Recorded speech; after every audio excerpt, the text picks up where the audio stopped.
ቆይ አንቺ እንዴት ነው የምታስቢው? እንደውም የደበቅሽን ትልቅ እውነት ንገርሽ። ያቺ ልጅ ካናገረችኝ በኋላ የሰጠሽኝ ፎቶ ይቺ ሮማን ጌርጂ ነበር። ምን እናምናለች?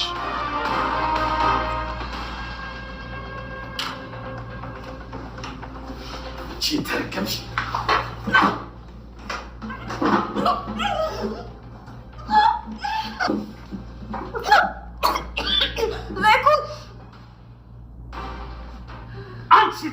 መቼ ነው ከቤተሰብ ጫንቃ ላይ የምትወጪው? እዚህ ከመጣ የተዋወቅኩት ልጅ ነው። ምን ነው ምን ነው ትለኛለች ደግሞ እንዴ? ደግሞ አለማፈርሽ ልጅሽ ከሚሆን ሰው ጋር ምን ነው ወጣት ስለሆነ ነው? ኧረ ዘንዱ ይዋጥሽ። ታው እንጂ ላይ ኩልዴ ምንም ቢሆን እኮ ያንተ ታናሽ ነኝ። ስለዚህ እውነት ነው ማለት ነው አይደል? አልገባኝም። ምንድነው ቆይ በዚህ ያልክ የተገረምከው? ስለምን እውነት የምትወራ አንቺ? የምን አባሽ ነው የምትወራ አንቺ? ግደለኝ። እንደውም የልጁን እናት የገደለ ትባላለህ። ግደለኝ። ምን አዘገየ? ግደለኝ። ልጅ ቆይ ለምን እንደዚህ ያደረግሽው? የሁሉ ክፋት ለምን አስፈለገ? ምንም ክፋት አይደለም። ከዛች ሴት ጋር በትክክል አይቻለሁ። መጀመሪያ ሴትዮዋ ማን እንደሆነ ሳታጣሪ ነው ፎቶ አንስተሽ ለጋሽ መስጣችሁ? ተቀራርባችሁ እኮ ስታወሩ ነበር አይደል እንዴ? ሺ ጊዜ በቀራረብ አንቺ ምን አገባሽ? መለከትሽ ያው የሆነ ነገር እንዳላችሁ ግልጽ ነው። ምንድነው ያለሽ? ተናገሪ። ታዲያ ተናገሪ ያላችሁ ምትይው። አዎ በእርግጥ አልጋ ሊይዙ ሲገባ አይቻችኋለሁ ብያችኋለሁ። ወይኔ ጭራሽ እኔ አንቺ ነው ለማስተካከል ለፋለሁ፣ አንቺ ለኔ ጭራሽ መቃብሬን ትቆፍርልኛለሽ? ምን ልትክድ ነው? ምንድነው መክሩ? አንቺ ማትረቢ እንዴ? ያ ሴትዮ እኮ እኔ መጠቀሚያ ልታደርገኝ እኮ ነበር። አላምንም። ትንሽ ንዴት ይዞኝ እዛ ባልቆይ ኖሮ ከዚህም በላይ አይ ነበር። እሺ ለዚህ ስራሽ ዋጋሽን ትከፍያለሽ። እሺ እገልሻለሁ፣ ዛሬ እገልሻለሁ። ዛሬ ትሞቻለሽ። ግደለኛ፣ ግደለኝ። ከሞት የሮማን ተንኮል መቼም አያልቅምና የተሰበሰበው ቤተሰብ እንደገና ሊበተን ተነሳ። ቤቱ ተበጠበጠ። ሮማንን ኤርሚያስ ፍቅረኛዬ ነው በማለት ለአቶ ለይኩን ነገረችው። ይሄንን የሰማው አቶ ለይኩን ሽጉጥ ብጠጣ ይሻለኛል፣ ይሄንን ከማይ በክብሬ ከምደራደር በልጄ ኤም በማለት ሽጉጡን ደቅኖ ከቤት መጣ። ከቤት ሲመጣም ኤርሚያስና ኤም ባንድ ሆነው ከራሱ ቤት ሲያገኛቸው ሩጦ ሽጉጡን አመጣ። ሽጉጡን አንጥቶ ላው ላይ ሊደቅን ሙች ገድዬ እጄን ለመንግስት እሰጣለሁ በማለት አቶ ለይኩን ሽጉጡን ከኤርሚያስ ላይ ደቀነበት። የቤቱ ሰው ሁሉ ተደናገጠ። ፍቅረኛው ኤምም እሱን ከምገለው እኔም መጀመሪያ እኔን ገለህ ነው በማለት ከፍቅረኛዋ ላይ ቆመች። ዞር በይ በማለት አባትየው እንዴት ያረግሻል? ይሄን ብታቂ ከሱ ጎን ባልቆምሽ በነበር በማለት ኤምን አስጠነቀቃት። ይሄንን የሰማው ኤርሚያስ ሩጦ በመሄድ ራሄልን አንገቷን ሲጥ አድርጎ ከመስመር ላይ እዛው መኪና መስመር ላይ አነቃት። ሰላም ጤና ይስጥልን ውድና የተከበራችሁ የቻናሌ ቤተሰቦች እንኳን ወደ ቻናል በሰላም መጣችሁ። ኑሐሚን የተሰኘው ክፍል 140 ተለቀቀ። ወደ ክፍል 139 ስንመለስ አቶ ሲምባ እንግዲህ በህመም ላይ ተገኝቶ ራሱን ስትወድቆ ባፉና ባፍንጫው ደም እያፈሰሰ ነበረ። እንግዲህ እኛም የወሰደው መድኃኒት ይሆን እያል ጩናና ዳግምም እንግዲህ ለራት ብለው ሁለቱ ፍቅረኛሞች እራት ግብዣ ሂደው ነበር።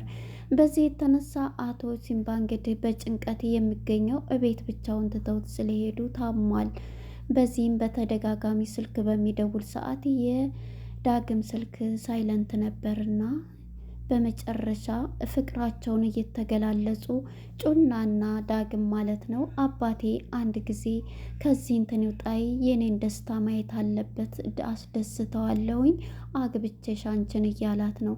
እና አሁን እዛ አታድርም እኔ ሲምባ ጋር ልሄድ አንተ አልጋ ላይ ተኛ እያለኝ ለማደር ፈልገሽ ነው ወይስ ምንድን ነው እያላት ነበርና እንዴ አይ አይደለም እና አልጋ ላይ ሮጥሽ ቢላት ከማወራው እንትን አትበል እያለኝ ጩናም እንግዲህ ፍቅሯን መቀበሉን እንጂ እንደዚህ የሆነችው በሌላው አይደለም።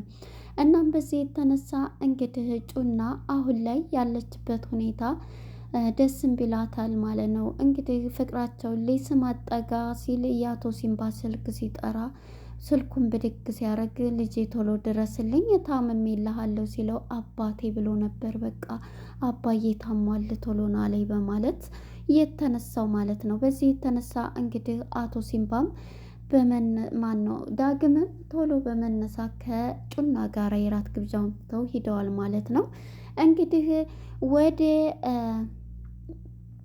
እንትና ጋር ወደ ኤምና ወደ ኤርሚያስ ጋር ስንመጣ ኤርምና ኤርሚያስ ስለ ቀለበታቸው እያወሩ ይሄንን ቀለበት ለምን አወጣሽው ቢላትም አሁንማ ተገላገል ራሄልም እኮ አሁን በቃ ነግሬያታለሁ ሁሉን ነገር ከሷ ተላቀናል። አሁን ቶሎ ለቤተሰብ አሳውቀን እንትን ማለት አለብን እያላት ነበረ ኤርሚያስ ለኤም ማለት ነው። እሺ እያለች ቀለበቱን እኮ አወለኩ ምክንያቱም አባዬ ታውቃለህ ይሄንን እንትን ቢል ይገለኛል። ስለዚህ ቀስ ብለን ስራ እንዴ ማሳወቅ አለብሽ እንጂ ይሄ ነገር እያላት ነበረና አንዱን ስንል አንዱን እያለ እንዴ መቼም አንሰጥሽም አይሉም እምቢ ብሉም ራሱ ጠልፍሻለሁ እያላት ደስ እያላቸው እንግዲህ ወይዘሮ ዝኑ ኤርሚያስን ይዘሽው ነይ ብላ ትፈቅዳላታለችና እናቷም ኤርሚያስን ወደ ቤት ኤምም ይዛ እየመጣች እንደተዋላቸው በማለት ነበር ይዛ የመጣየው። መጀመሪያ ወደ ኑሃሚንና ወደ አቶ ተሰማ ጋር ስንሄድ አቶ ተሰማና ወይዘሮ ገኒ ወደ ቤቷ ተመልሳ ነበረ። የዚህ ጊዜ ቤት ይዛት ሄዳ ኑሃሚን ማለት ነው እንግዲህ አቶ ተሰማ ሰው እንዳይናገረኝ ያለው ተጓደኛው ከአቶ ለይኩን ጋር የተደባደበው ሰውዬ አሁን ላይ ማንም አይንካኝ እያለ ነውና ከሚስቱን ጋር ሄዶ ምንድነው አባዬ የማላቅ አባቴ እኮ ነው ምንድነው ስትለው ከዚህ ቤት ውጡ ሲል አንተ እንዳውም ከቤት ውጣ እንዴት ነው ይሄ ቤት እኮ የሷም የጋራ ነው እያለ እሱ ግን እኔ እኮ የወለድኩሽ ልጄ ነሽ ከሌላ ሌላት ነበረ አቶ ተሰማ ማለት ነው። ይሄን በሚላት ሰዓት እንግዲህ ኑሃሜ በጣም ትናደድና አባቷን እንዳውም ከቤት አንተ ውጣ በማለት ከቤት ሊያስወጡ ችለዋል ማለት ነው። ግን እንግዲህ በጣም ተነስቶባታል፣ ትዕግስቷን ተቆጣጥራለች። በዚህ የተነሳው ወይዘሮ ገኒም እንግዲህ ያለችበት ሁኔታ በጣም የሚያናድር ነው። ከቤት ሊያስወጡ ችለዋል። አቶ ተሰማን በጣም እየተናደደ እኔ ገንዘብ እየሰራው ነው ማን ውጡ አላቸው። ቤቱ ማን ያንቺ አይደለም አላቸው። አንተ እንዴት አቶ ለይኩንን ታስቀይማለህ በማለት እንግዲህ ከአባቷ ጋር ተጣልታ እያለቀሰች ኑሃሜም ወደ አማቾቿ ቤት መታለች። እዛ እንግዲህ ሲመጣ ከወይዘሮ ዝኑ ጋር እያወራች ስለ ባለቤቷ ናሆምም እያወራች ነውና እኔ ብቻ አላቅም ስልክ ራሱ ያበዛል እንደ በፊቱ ትሪታ ያረገኝም እያለች ለዝኑ እያወራቻት ነው ማለት ነው። እኔ ስራውን ጀምሮ ይመችም በሌላ ሴት እያማሸው አይደለስ አይ ሌላ ሴት ሳይሆን በቃ የሚያወራውን ሁሉ ማወቅ የለብኝም ዝም ወጥቶ ነው ውጭ የሚያወራው እያለች ለወይዘሮ ዝኑ ታወራታለች ማለት ነው። ይሄን እያለች እንግዲህ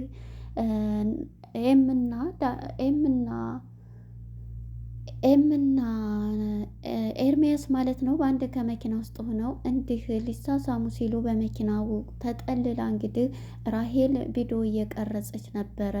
ወደ ወይዘሮ ሮማን ይሄን ቤት አገላብጠዋለሁ ያለችው ነገረኛዋ ሮማን እንግዲህ ኤርሚያስን በመጥራት ብዙ ነገር ስትለው ነበር። ገንዘብ ልስጥህና ከኔ ጋር ስራ ገንዘብ አይደለ እኔ ደግሞ ለይኩንን ለማግኘት የሚሄድበት ነው ብላ በባለፈው ፓርት ላይ የዶክተሩን እናት ነበር ያሰረችው። ዛሬ ደግሞ በሱ ነበር ያልሳካላት ሲል ኤርሚያስ ጋር ነበር የመጣችው። ይህን ቤት ማፋጀትና ማሳበር ነው ስራዬ ስላለች እቅዷን አንድ ብላ በኤርሚያስ ላይ ነው እንትን ያለችው። ከዛም እንግዲህ ራሄል እየተከታተለች ለአቶ ለይኩን ሁሉንም ቪዲዮ አሳይታለች።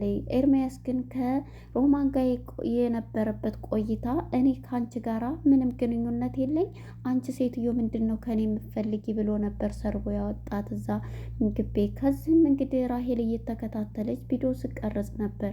ያን ቪዲዮ አቶ ለይኩን ነው በማለት ነበር አውማ የምንድን ነው ሲላት በቃ እኔ የኤርሚያስ ፍቅረኛና የልጁ እናት ነኝ በማለት እሱ ደግሞ ሳይሆን የቀረባት ኤምን ለገንዘብ ነው የባለፈው ጸባዩ ለዚሁ ነው በማለት እንግዲህ ነግረዋለች ማለት ነው። በዚህ የተነሳ እንግዲህ አቶ ለይኩንም በፍጹም ይሄን አላምንም እንዴት እያለ ነበር። እኔ ራሱ ልጅቱን የቀረባት እውነት አፍቅሯት ሳይሆንም ለገንዘብ ብሎ ነው በማለት እንግዲህ ይሄንን ነገሯን አቶ ለይኩን ስትናገር እሳት ለብሶ እሳት ጎርሶ ቀጥታ መጥቷል። ኤርሚያስና ኤመው እቤት በመንጣት እንግዲህ ወይዘሮ ዝኑ ፈቅዳላቸው አምጪ ብላታለች እና እቤት ነበረ ለምሳ የመጡት። የዚህ ጊዜ አቶ ለይኩን እንዲሲያ ይሄ ደግሞ በማለት ሽጉጡን ነው ከላይ ከፎቅ ይዞ የመጣው።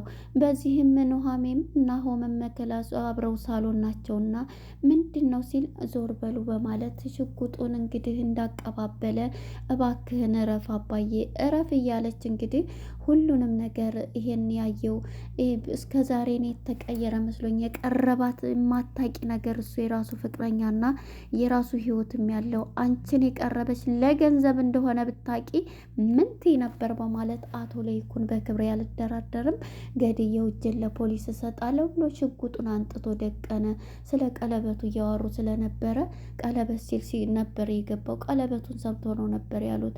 ቀለበቱን ምን ቀለበቱ ብቻ ነው ብሎ አቶ ለይኩን እንግዲህ ሁሉንም ሲል በፍጹም ይሄድ ያለ እንግዲህ ተገደልክም እኔም መጀመሪያ ልጅህን ገለህ ከዛ በኋላ ኤርሚያስን ትገላለህ በማለት እንግዲህ የቤቱ ሰው ሁሉ እባክህን አባዬ ረፍ እያለ እንግዲህ በግድ ዞር በሉ አንድ ሰው እንዳይይዝ እያሉ ሁሉም ለመጠጋት ፈሩ።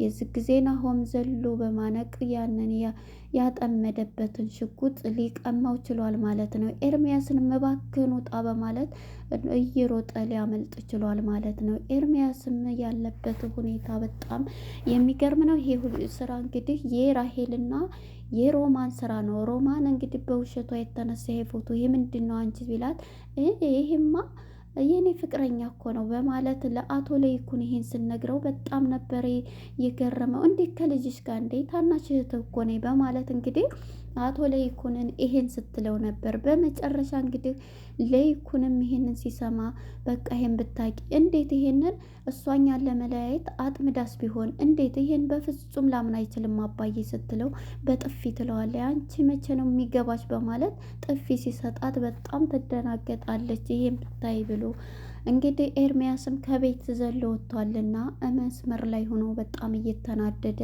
እሳት ለብሶ እሳት ጎርሷል። እንግዲህ አዎ ፍቅረኛዬ ነው ሹፌሬም ፍቅረኛዬም ነው ብላ ነው እንግዲህ ሮማን እህቱ። ምክንያቱም ይሄን ያለችው እንዴት በማለት ነው አንድ ቧንቧ ፈነዳው እኔን ማንም ቢሆን አይችለኝም በማለት ነበረ እንግዲህ ሮማን ይሄንን ያደረገችው ማለት ነው። አንዱ ቧንቧ ፈነዳልኝ ቤቱን እያበጣበጥኩ ነው እያለች ነው እንግዲህ የሮማን ክፋም ማለት ነው። እንግዲህ የኤርሚያስን ፍቅረኛ ራሄልም ኤርሚያስ ወደ ኤማ ሄድም ልከኔ ልጅ ወልዶ እንደ አዲስ አፍቅሬዋለሁ በማለት አሁን ላይ እንግዲህ ይሄንን የያዘችውንም ቪዲዮ ለአቶ ለይኩን ቤርጎ ሲገቡ አይቻቸዋለሁኝ በማለት ነው የነገረችው ማለት ነው። እናም በዚህ የተነሳ ነው አቶ ለይኩን ይሄንን እንትን ያለው። በመጨረሻ እንግዲህ ወደ ኤርሚያስ ጋር ስንሄድ ኤርሚያስ በመስመር ሆኖ ራሄልን እየጠበቃን ነበር። አንቺም እንዴት አይነት ነው እንዴት ነው እንደዛ ብለሽ የተናገርሽው ብሎ አንገቷን ሲጥ ሲያረጋት እንዲያውም ግደለኝና የልጁን እናት ገደለ ተብለህ ትወራለህ እያለችው እሱም እገልሻለሁ በማለት እንዴት ይሄንን ታደርጊያለሽ? አዋ ይቻችኋለሁ ብላ በግልጽ ለኤርሚያስ ስነግረው ኤርሚያስም እንግዲህ አንገቷን አንቆ ራሄልን እዛው ከመሬት ላይ ነበረ አጋርሟት የጣለ እዛው አንገቷን እየታገላት ማለት ነው። እንግዲህ የሮማንና የዝች ትግል አሁን ላይ እሷ በፍቅረኛ የባለቤቴ ወደ ሌላ መሄድ የለበትም እያለኝ ነው። እዚህ ላይ ደግሞ እሷ ደግሞ እያደረገ ያለው በጣም ከባድ ነው። አሁን ላይ እንግዲህ በጣም በንዴት ውስጥ ይገኛል አቶ ለይኩንም ማለት ነው። ራሄልም ተሳካልኝ ብትልም ሮማንም ደስ ብሏታል ማለት ነው። አሁን ላይ እየተጣሉ ስለሆነ ያሉት ማለት ነው። አንዱንትን ተሳካልኝ እያለች ነው ማለት ነው። እንግዲህ ይሄንን ይመስል ነበረ። ቀጣይ ክፍል ምን ይፈጠራል? እውነት በህይወት ትተርፋለች? እንግዲህ ካለ ስራቸው በሁለቱ ፍቅር ውስጥ ገብተው እነሱን ለመለያየት የሄዱበት ርቀት ይታያቸው። እንግዲህ ኤርሚያስም ከኔ ጋር ስራ ስትለው እምቢ ብሏታል ማለት ነው። እሷ ግን ፍቅረኛዬ ነው ብላ ለአቶ ለይኩን የውሸት ዶክሜንተሯን ነግረዋለች ማለት ነው ለአቶ ለይኩን። ለነበረን ቆይታ አመሰግናለሁ። ባይ ባይ።